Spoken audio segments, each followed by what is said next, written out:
Hello everyone, welcome back.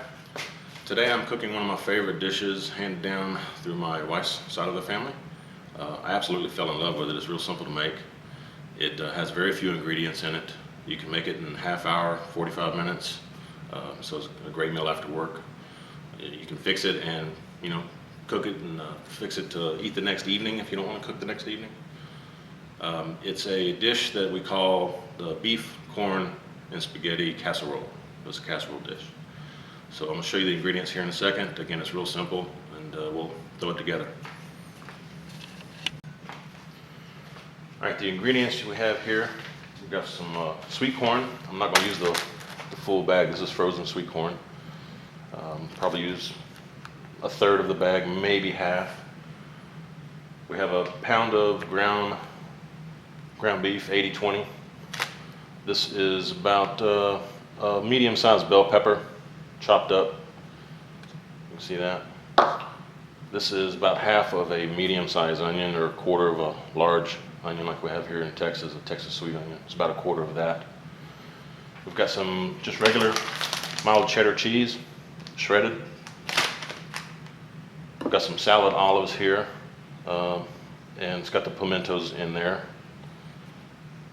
1 can of tomato soup, and we also are going to add, once we empty that, some water, probably about a half a can or so of water from that can, and salt and pepper.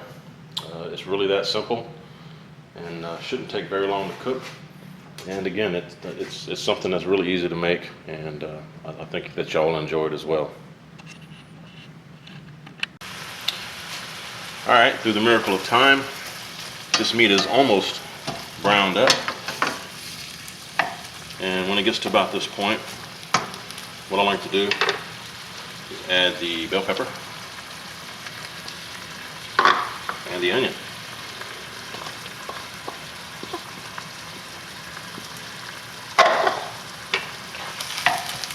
And that way, about the time the meat's finished browning, the onions will become translucent and the bell pepper will be a brilliant green. And then we can finish putting the rest of it together. So I'll get back with you here in a second. I forgot to mention that as you're cooking the onions, they will release some liquid, which is fine. It actually helps with the ground meat as well. And what you wind up with is quite a bit of liquid in there, upwards of a quarter cup or so, maybe 1/8 of a cup. But what I usually do is just keep the flame like on a medium high, or the burner on medium high, and let it kind of boil the water out. And then once the water is about gone, or the liquids are just about gone, that's when everything usually is ready for the next step. So just thought I'd add that in there. I did forget one ingredient. You can use it or not use it. It doesn't take a whole lot because the flavor of everything else really makes this dish taste well. But I like a little hint of garlic in this dish anyway. Usually I like a lot of garlic. I'll just sprinkle a little bit in there, not much. And we'll be back for the next step. Alright, this has been cooking about 10 minutes or so, and water is just about gone. So it's time to add the corn, the olives, and the tomato soup. And again, I'm going to maybe do a third. Just kind of eyeball it a little bit, but yeah, maybe a third of the frozen corn.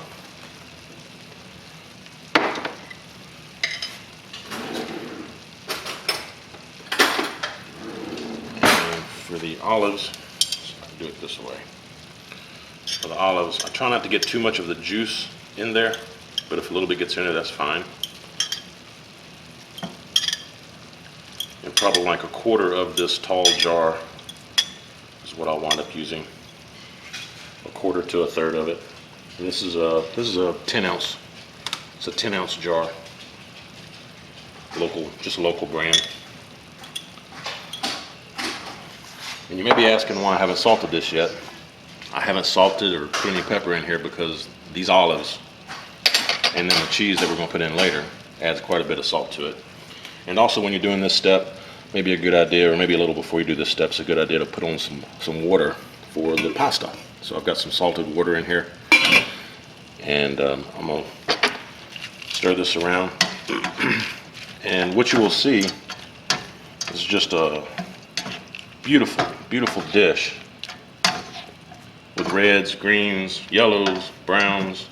You got the onion that's clear, translucent. Really, really a colorful dish. And we'll come back in a second. Once the corn warms up, we'll come back and add the tomato soup and the water. Well, it looks like my corn and olives are heated through, so I'm going to add the can. There it is, can of tomato soup.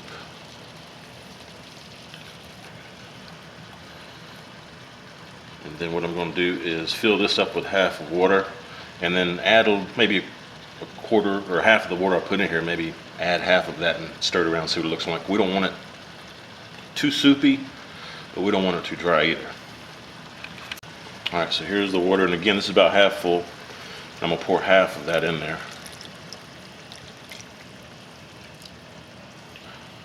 Let's see where that takes us here.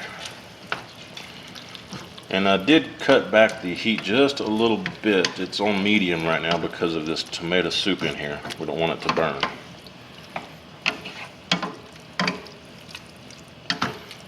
That's looking about right. It's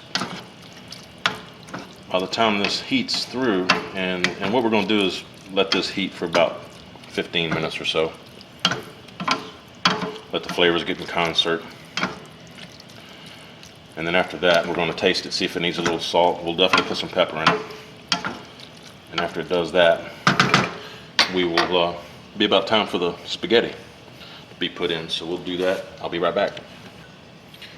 All right, I've left it on medium, and this is starting to come up to a little simmer boil.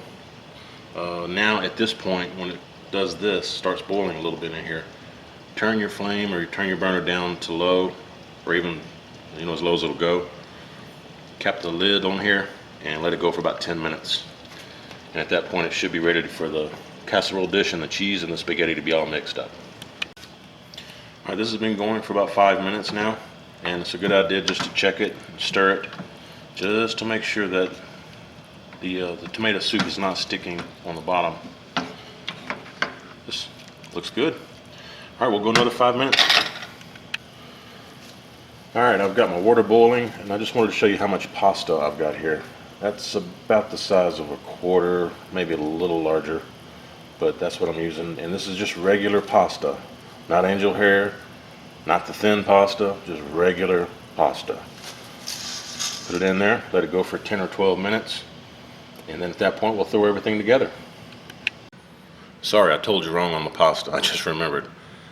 You don't cook it the full length of time because it's going to cook in the oven as well. So let it go 6 to 8 minutes, probably closer to 8 minutes. Then we'll put everything together. Throw it in the oven for about 15, 20 minutes. Let everything get in concert at that point, and the pasta will finish cooking in the oven. So we'll do that. All right, everybody, we're fixing to put all this together. What I've got here is some pasta that is, it's not fully cooked all the way. If you let it cook all the way and then try to cook it in the oven, it would be a little overdone. So it's flimsy. It's probably about 2 or 3 minutes from being totally done all the way. So it is it's edible. And what we do at this point is add a little bit of pepper. And I did test this, I tasted it here a while ago, and the olives that are in here added quite a bit of salt flavor. So I'm not adding any salt to this. So we still have to add cheese, and that'll give us more salt flavor too. So dump this into this. Get out of there.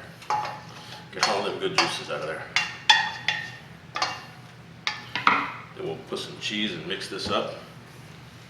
I'll show you how we do that here as soon as I grab the cheese. All right, I've got 2 cups I've got 2 cups of shredded cheddar, and I'm not going to use all of this.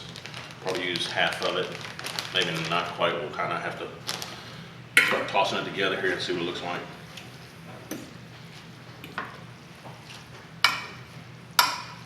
While I'm doing this, I can just let you know, we have tried putting some other spices and seasonings in here, Italian seasoning for instance, and it just didn't have the same flavor. So the way that I'm making it tonight, although it's very simple, it is very good. We'll throw some cheese in here.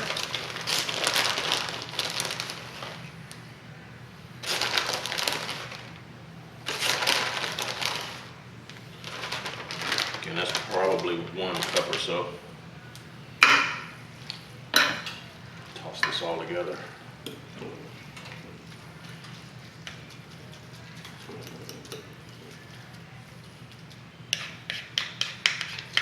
And I do have an oven that's preheated to 350. We're not going to cover this. We're just going to leave it like this. And put it in there for about 20 minutes at 350. I'm going to sprinkle a little more cheese right on the top just to finish it off here.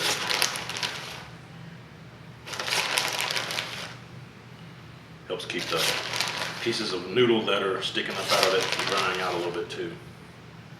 Plus it's pretty.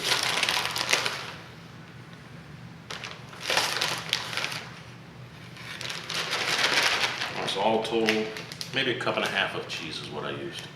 You know, all told, because that's what I have left. Not much. It's out there.